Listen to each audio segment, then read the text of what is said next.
Hello students, welcome to class 8th and today we are doing about the case study of educational institutions in the colonial period.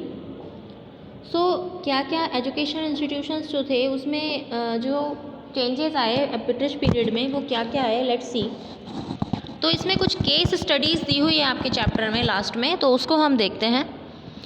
First of all जो case study हम देखेंगे that is for Baroda and Aligarh.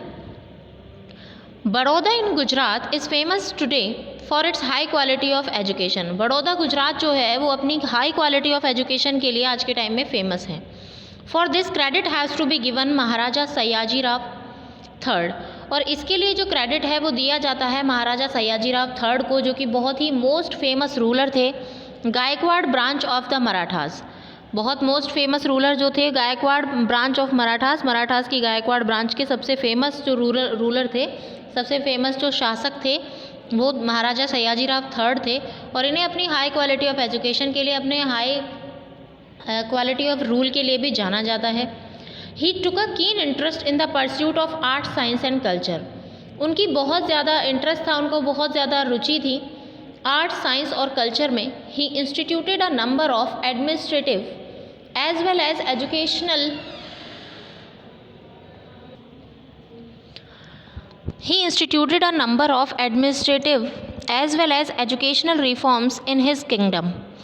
उसने instituted किया बहुत सारे administratives को as well as educational reforms को अपने किंगडम में, यानी कि उसे एजुकेशन में बहुत ही ज़्यादा इंटरेस्ट था. 1907 में he made a primary education free. 1907 में उसने प्राइमरी एजुकेशन को फ्री कर दिया और कंपलसरी कर दिया अपने स्टेट में. He also took steps to encourage women's education. और उसने वुमेन एजुकेशन को एनकरेज करने के लिए भी काफ़ी कदम उठाए. Sanskrit and Indological studies and find arts. Sanskrit के लिए, वुमेन एजुकेशन के लिए और इंडिया की जो स्टडीज़ हैं, इंडिया के लिए जो स्टडीज़ हैं, यानी इंडिया और वेस्टर्न कल्चर दोनों का मिक्स करके, और फाइन आर्ट्स की जो एजुकेशन है, इन सभी को एनकरेज करने के लिए भी इसने बहुत सारे स्टेप्स लिए. He set apart his personal and state funds to set up a university in Baroda.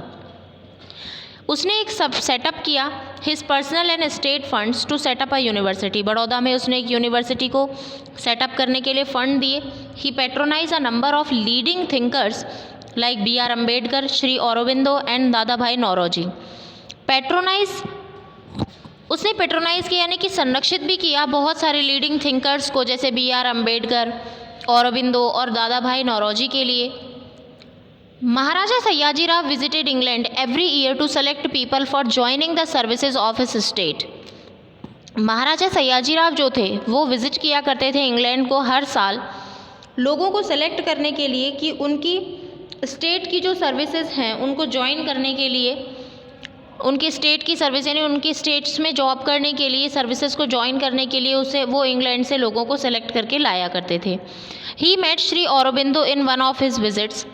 अपनी विजिट्स में वो सबसे पहले औरोबिंदो से मिले, श्री औरोबिंदो से. Fascinated by the personality of Aurobindo. और औरोबिंदो घोष की जो पर्सनैलिटी थी उससे बहुत ज़्यादा प्रभावित हुए, फैसिनेटेड हो गए, मोहित हो गए उनकी पर्सनैलिटी को देख करके, उनकी नॉलेज को देख करके. The Maharaja offered him to join his Baroda college. तो महाराजा ने उन्हें अपना बड़ौदा कॉलेज ज्वाइन करने के लिए ऑफ़र किया. Accepting the offer Shri Aurobindo join the college in 1893.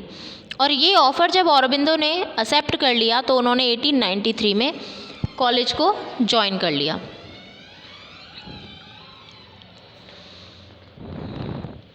In 1891 Maharaja enforced a new order.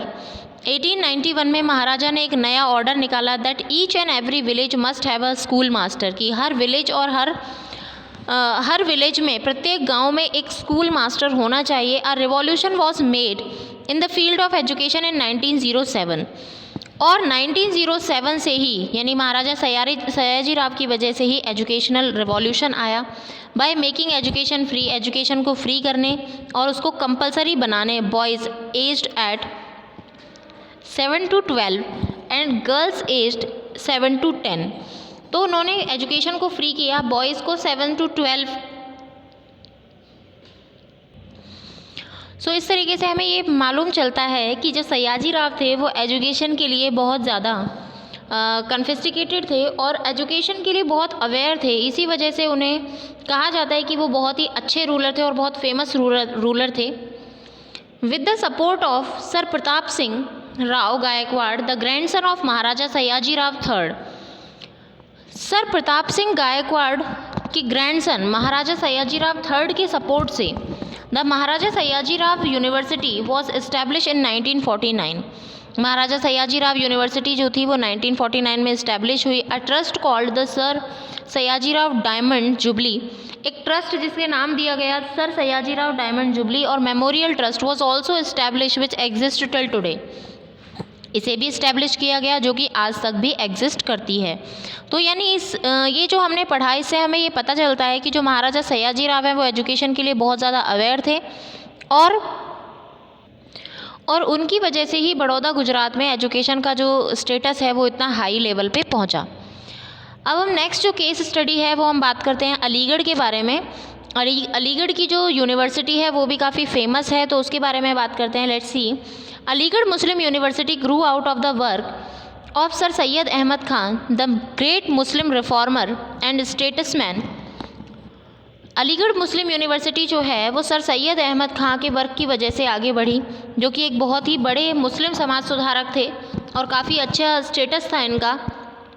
Who in after math of the Indian war, जो कि बहुत फेमस हुए इंडियन वॉर ऑफ इंडिपेंडेंस 1857 के बाद, इन्होंने ऐसा फील किया 1857 का जो इंडिपेंडेंस वॉर हुआ था, इंडियन वॉर जो हुआ था, उसके बाद इन्होंने फील किया that it was important for Muslims to gain education and become involved in the public life, कि मुस्लिम्स के लिए बहुत ज़रूरी है एजुकेशन गेन करना और पब्लिक लाइफ में इन्वॉल्व होना।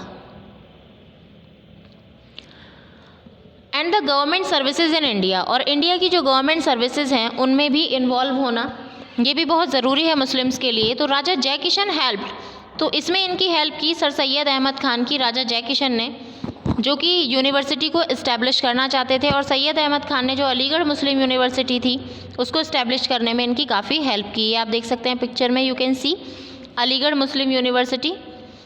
The British decision to replace the use of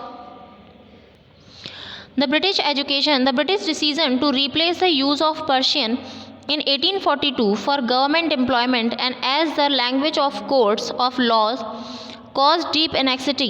British decision जो था रिप्लेस करने का और यूज़ करने का, replace the use of Persian language को रिप्लेस करने का इन 1842 में, for government employment, government employ के लिए पर्शियन लैंग्वेज जो है उसको ख़त्म करना था, and as the language of courts of law cause deep anxiety among Muslims. और ये बहुत ही चिंता की बात थी, पर्शियन लैंग्वेज को अगर ख़त्म कर दिया जाएगा तो ये मुस्लिम्स के लिए इंडियन सब कॉन्टिनेंट में बहुत ही चिंताजनक बात थी। सर सैयद अहमद खान ने ये देखा need for Muslim to acquire proficiency in the English language. तो सैयद अहमद खान ने ये देखा कि मुस्लिम्स को भी अब डिफरेंट लैंग्वेजेस सीखने की ज़रूरत है, क्योंकि अगर पर्शियन लैंग्वेज का यूज़ ख़त्म कर दिया गया तो उनका कम्युनिकेशन और उनकी जो एजुकेशन है वो बिल्कुल डिस्ट्रॉय हो जाएगी।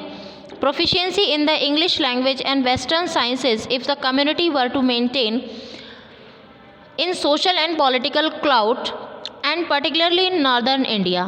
particularly northern India में अगर उन्हें survive करना है तो उन्हें किन्हीं लैंग्वेजेस को सीखना ही होगा। In 1877 sir Syed founded the Mohammed Anglo oriental college. 1877 में इसी के लिए इन्होंने Mohammedan Anglo oriental college Aligarh में खोला। Pattern the college after Oxford and Cambridge universities that he had visited on a trip to England.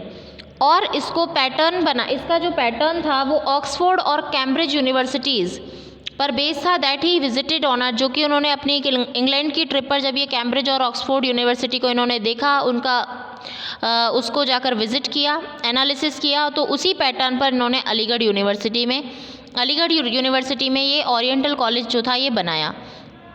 His objective was to build a college in tune. उनका उद्देश्य था एक ऐसा कॉलेज बनाना जिसका जो ट्यूनिंग है ब्रिटिश एजुकेशन सिस्टम में, but without compromising it's Islamic values. यानी ब्रिटिश की एजुकेशन भी उनको दी जाए लेकिन इस्लामिक वैल्यूज़ से कॉम्प्रोमाइज़ किए बिना, यानी ऐसा नहीं होना चाहिए कि इस्लामिक वैल्यूज़ को या इस्लामिक लैंग्वेज को, इस्लामिक कल्चर को बिल्कुल ही भूल करके और ब्रिटिश एजुकेशन दी जाए। तो इनका मेन ऑब्जेक्टिव इस यूनिवर्सिटी और इस कॉलेज का यही था। It was one of the first purely residential education institution